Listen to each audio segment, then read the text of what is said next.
We will forever be faded under the sky, captivated in your cold eyes. We will forever be faded under the sky. See the smoke when the sun shines.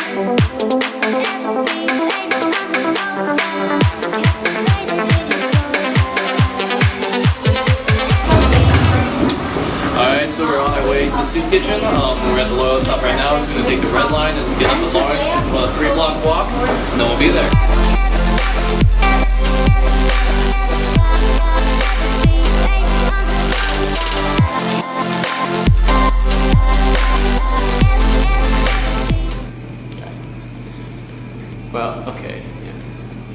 Well, before going to the soup kitchen, I wasn't really sure what to expect. I had a little bit of experience serving breakfast back in my hometown before coming to Loyola. But that's a pretty small town, so I was excited and a little bit nervous to figure out or to experience the differences between sort of a small town soup kitchen and one that is functioning in Chicago. I also thought it was pretty cool that it was so accessible to Loyola students. It's only a few stops down the red line, and that makes it pretty easy for us to spend our time serving others. St. Thomas of Canterbury is located 3 blocks off the Lawrence stop on the Red Line. The parish itself was established in 1916 and has been serving its community ever since. On any given Sunday, around 400 people come to the parish for service. St. Thomas provides many services, including a food pantry, a clothing room, and a Catholic school for children pre-K to 8th grade. It also runs a soup kitchen, where we had the privilege of volunteering. The soup kitchen itself was established 36 years ago in 1978. And Loyola students have volunteered at the soup kitchen every single year. Jim, the overseer of the kitchen, has held his position there for 30 years. The kitchen provides itself on making more than enough food for everyone so that they can not only have their fill, but take food with them. In addition to soup, the kitchen also provides bread, salad, dessert, fruit, milk, coffee, and various other foods that one would usually not see at a soup kitchen. How excited are you to serve excited. the soup kitchen? I haven't been here yet before, so this should be a good experience. What thoughts do you have before going to the soup kitchen?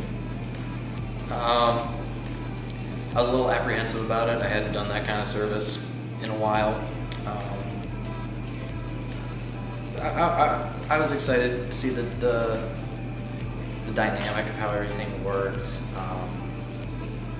I really love service. I've been doing service since high school. So. We gonna pass out some salads. Yeah, I guess it was just excitement, little anxiety, but mostly excitement.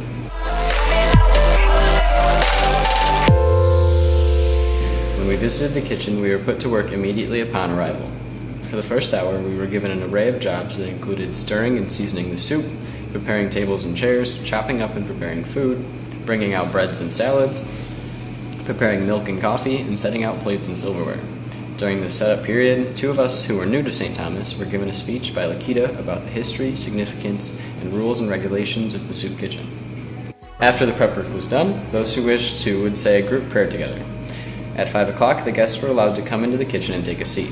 The duties of the volunteers then shifted to serving the guests by doing dishes, coordinating the food stand that gives food to go, passing out coffee, milk, and water, passing out extra silverware, creamer, and salt packets, passing out soup, and cleaning up garbage and plates as guests finish their meals. The guests are required to leave the kitchen by 6:30, and by 6:45 the kitchen was cleaned out. I was more wondering, because it is Chicago, and most of the stuff that I had done for volunteering was in Fargo, and I mean, to say the least, it's not nearly as much crime there. So I was just wondering how everything works there, how safe it was going to be. I had supreme confidence in how they were going to do it. I was just interested in seeing how they regulated the people there and how they made sure everyone acted respectfully and stuff like that. Because they had done it for a long time, so I mean, they obviously found a way. But that's something I was really interested in too. Once I got there, or was going to go there. So Jacob, what are you doing? Right now we're just mixing a salad because actually the church group donated some food after this, so that's why we have so much good stuff. Got it. Very cool. The soup kitchen primarily serves those who are homeless, mentally disabled, or living in poverty.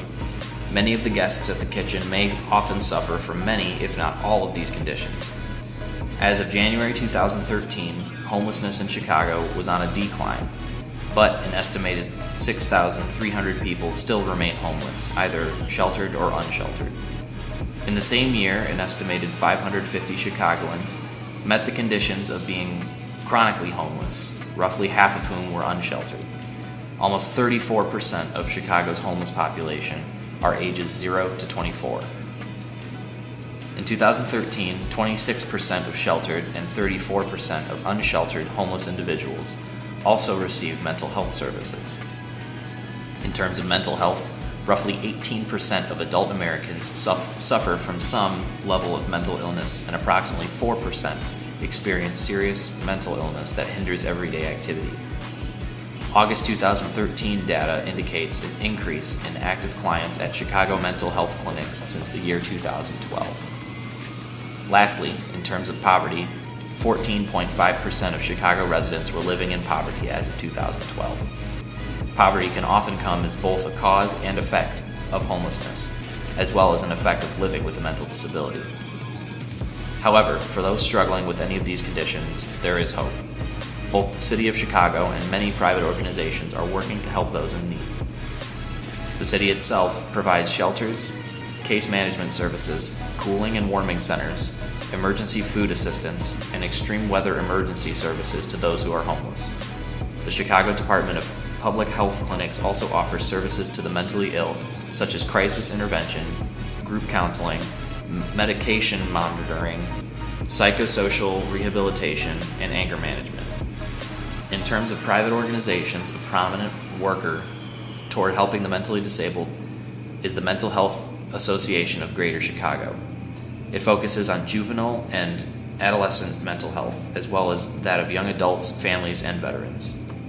For those who are homeless and living in poverty, the Chicago Coalition for the Homeless fights for the human right to housing, and the Greater Chicago Food Depository distributes food and strives to end hunger in the Chicago community.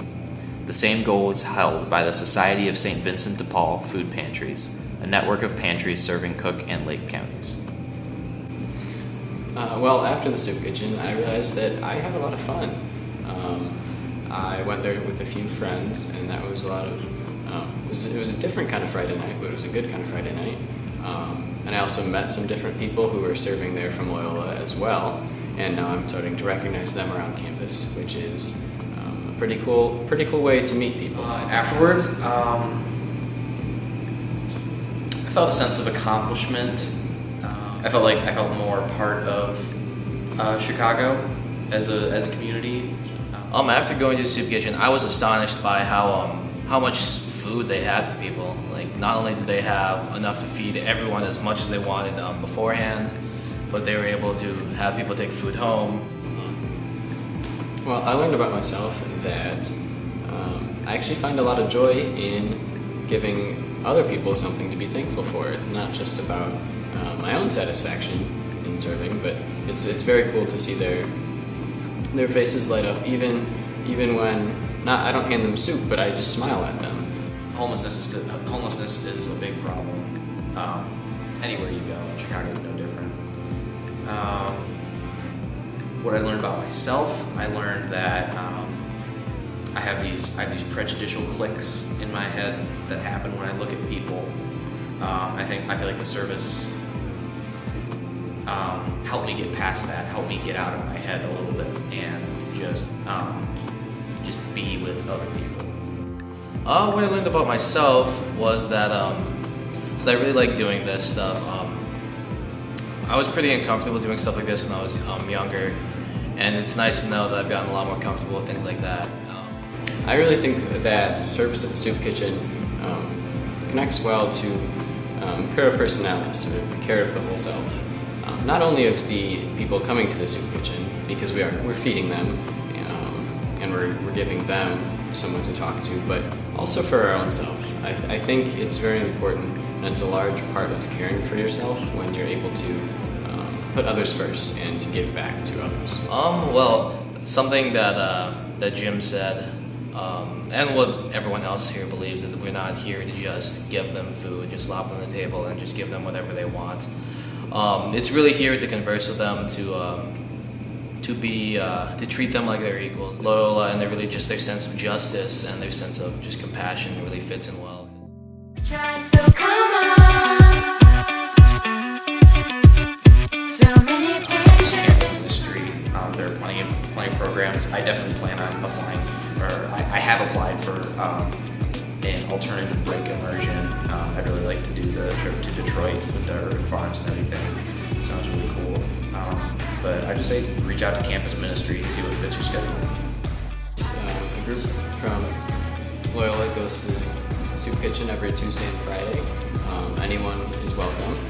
You don't have to have experience in it, and myself did not. It's just, there's always like 1,000 reasons why you don't want to go.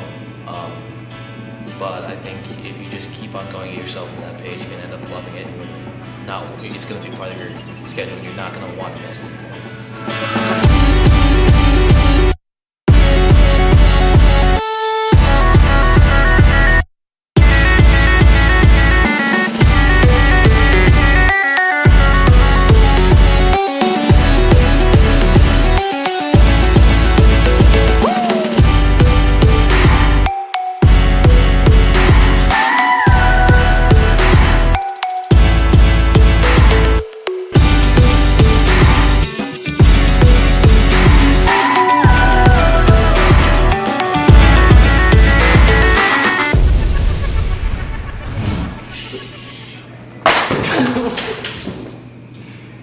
All right.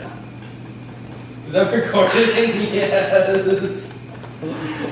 Are you okay? Yep. Are you Yep. sure? Are you sure? Yep. It's all good. No more of that. It's all good in the neighborhood.